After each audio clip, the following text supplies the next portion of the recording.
Well, never opposed to talking food here on Wisconsin's Midday News, but I love when we can marry food with a great cause. It's called the Flavor Soldiers Boot Camp. It's a program designed by Milwaukee chef Michael Feker. Fantastic restaurants here in southeastern Wisconsin. Zesty out in the Heartland area. Got Il Mito, a wonderful Italian place off North Avenue. Then a great cafe with the same name out in Delafield. The program is really interesting. It's designed to equip aspiring food business owners and especially military veterans who are trying to figure out how to transition out of the military and into some sort of career. You get the culinary expertise, the business and financial skills all taught through this boot camp, and it's led by Chef Michael Feker, who joins us in the studio here. Thank you, Greg. Thank you for having me. Thanks. Hello, everybody. I am legally coming into your living room, and hopefully you can listen to me. Well, everybody can hear you first. Yeah, right? Loud and clear. So let's walk through the idea behind this Flavor Soldiers Boot Camp.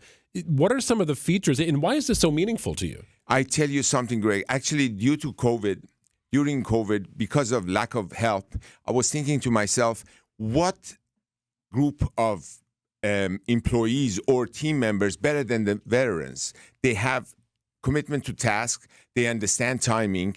They do not give up until they finish something that is in front of them. So cooking is something that I am passionate about, and I can share with them and get them involved in cooking. And many of them are already in love with cooking, because cooking truly is, for many of us, a cocoon of peace and serenity. We go into ourselves and we cook. So I decided that why not tap into this market and talk to them. And I created this boot camp for one main reason. Of course, we can all share recipes, but the recipe for life is different than recipe for food, but they're all recipes. Another thing with our industry is we forget it is called restaurant business. So I want to also teach and share the business aspects of restaurants, so the lights can stay on and they can use that stage that is lit to share their passion and their art. What's one of the most important tips you talk about running a business for someone who's coming into the world of restauranteering and isn't familiar with just how much of a lift it is? It's not just cooking. It's not just getting the food on the plate. It's so much more. You're absolutely correct. This is my first suggestion to everybody. Guys, you have to be able to wear two hats. You got to have a restaurateur hat, and then you have to have a creative chef hat. You put those two together, it is going to be successful. So please, please, please, before you decide it is time for you to jump in there, what I want you to do is understand that before jumping in, you got to get the business aspects of it together. So go work for someone else. That's one of the first things that I say. Go work for someone else and learn from their do's and don'ts. So last night in my neighborhood, I live in River West, we had a town hall meeting. Bring the people in, get to meet your local leaders, talk about some issues you have. And there were several people who want to start restaurants in our neighborhood who spoke to that difficulty of getting the business just off the ground. Because once you have the building, you have the brick and mortar, you have the equipment, you still got to lay out a plan of action. Can you speak, especially given our current economic climate, to just how hard it is to get the ball rolling with a restaurant? Right. So not only getting the ball rolling, but also creating a ball that you can roll. Mm-hmm. So basically what? Getting funding, having a bank or a financial institution giving you the faith that, you know what, I am going to invest in the highest failing business in the world, which is restaurant business, you know? So those things are important, but once you start working for someone else and you have that under your belt, a bank will listen to you, an investor will listen to you. And once you get money from somebody, don't forget, you got to pay that money back. Mm-hmm. And that's another thing that we forget. We are so caught up into the passion of cooking, we forget the business aspects of it. So my first suggestion to everybody is, you got to make your mistakes under somebody else's expense. That's not a right way of saying it, but basically got to work for someone else before you open your own. Well, and the Flavor Soldiers Boot Camp does this, right? It kind of goes over all aspects. So how is the course laid out? How many weeks is it? When is there a start date and an end date? How does it work? Absolutely. 4 weeks. So I have 3 cohorts that would be through the year. I have also teamed up with Bank 59. I am bringing in accountants, credit card processors, lease negotiations, attorneys. These things are going to be within these 4 weeks of boot camps. And, of course, my demonstration and cooking for them and having them eat with me lunch so they taste what we are making together. And then pulling them in and having them cook also with me. I am only doing 14 per class or cohort. Why, Greg? Because I want to pay personal attention. I don't want them to be sitting everywhere and don't even have a moment for them and I to come together and make those connections that are necessary. So people have been signing up for this and launching in November, in this month, correct? Actually, it is January. January. Yes, pushing it January, out. Okay, but great. November, the sign up has started.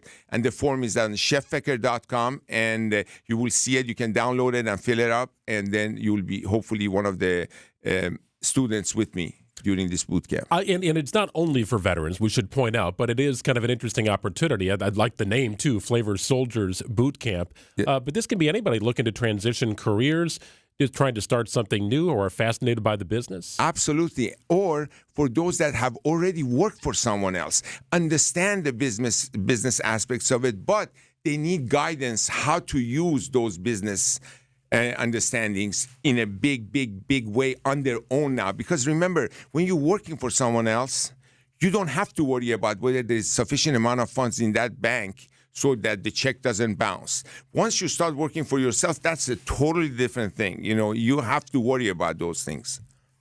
Shifting gears a little bit, Chef, but it's still timely. We are in the middle of November right now, and soon thousands of Wisconsinites are going to be heading out to deer camp. They'll be going out for the gun deer season soon. And I think when people think about venison, it's a very lean meat. It's very high in protein. It's a great meat to incorporate. But I think a lot of people are tied in to maybe one or two recipes with their venison. We see it every year. The beef stew or venison stew, rather, and that's kind of it. Right. But there are so many different ways that we can utilize that special meat, right? It is so interesting you brought that up, because one of the things that I love to do is, for example, you go hunting and you come to me and you say, Chef, I want to do a dinner for 10. Use this ingredients that I've hunted for. Because one of the things that, again, I believe in is respecting why we are going hunting and what we do with our hunt. So, yes, the strap is mainly what is the part that is used because it's a loin. You sear it and you put some kind of a sauce on it. I think every part of the animal should be used. And I think that whatever we can use a recipe for beef, we can certainly use it for venison. So it's all, cooking is heat transfer. So basically understanding which muscle needs more time to cook, which muscle needs less time to cook and sear.